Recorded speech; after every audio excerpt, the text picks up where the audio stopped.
Pour renforcer son processus de formation à la bonne citoyenneté et débarrasser à l'avenir le monde des personnes non respectueuses des droits humains, Amnesty Bénin apporte une nouvelle touche à son approche d'éducation aux droits humains en milieu scolaire.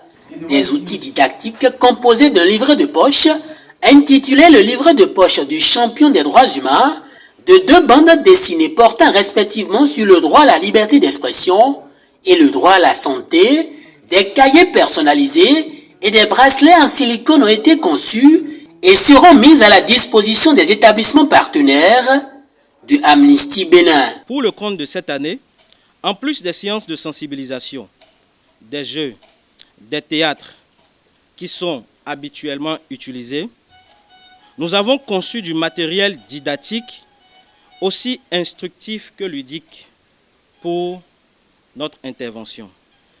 Ces outils didactiques que nous présentons aujourd'hui au public et aux médias et qui seront mis en circulation a pour but de non seulement renforcer notre approche en milieu scolaire, mais aussi d'impacter véritablement les élèves et apprenants dans leur comportement quotidien pour qu'ils soient des personnes responsables à l'avenir. Ces outils didactiques, fruits de la collaboration avec la délégation de l'Union européenne dans le cadre du programme de renforcement de l'éducation aux droits humains au Bénin, mis en œuvre conjointement par Amnesty Bénin et la chaire UNESCO des droits de la personne humaine et de la démocratie de l'Université d'Abomey-Calavi, vise la promotion des droits humains dans 25 établissements retenus dans le cadre du projet École Amie des droits humains.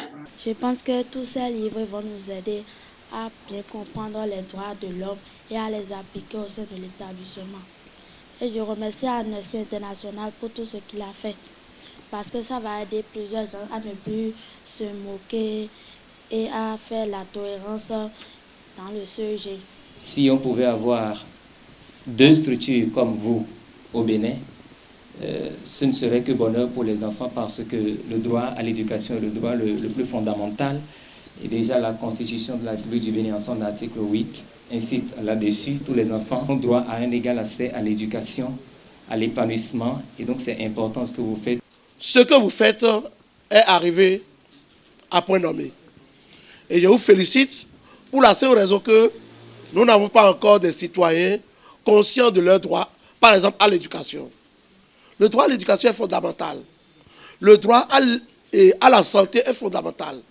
Et l'État, nos États doivent assurer ces droits-là. Ces interventions d'Amnesty dans les lycées et collèges du Bénin prennent corps avec le développement du programme national des clubs scolaires et l'installation des écoles amies des droits humains. Le ministère de l'enseignement secondaire, des enseignements secondaires techniques et de la formation professionnelle soutient l'initiative.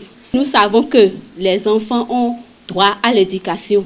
C'est un droit fondamental. Le ministre de la Santé, en particulier, soutient l'initiative et est un partenaire de Amnesty International. Et je voudrais vous dire merci beaucoup et bon vent à Amnesty International. Félicitations pour tout ce que vous faites et vous réussirez. La commission soutient l'événement, félicite vraiment les auteurs, tous ceux qui ont contribué à la réalisation de ces outils. Et nous encourageons leur large diffusion et préconisons aussi, si ces ouvrages peuvent être traduits dans les langues nationales, pour que ça soit beaucoup plus accessible à un plus grand nombre de nos populations, ce serait vraiment intéressant. Notons que depuis une trentaine d'années, Amnesty International intervient dans le développement de plusieurs approches pour la promotion et la défense des droits humains au Bénin.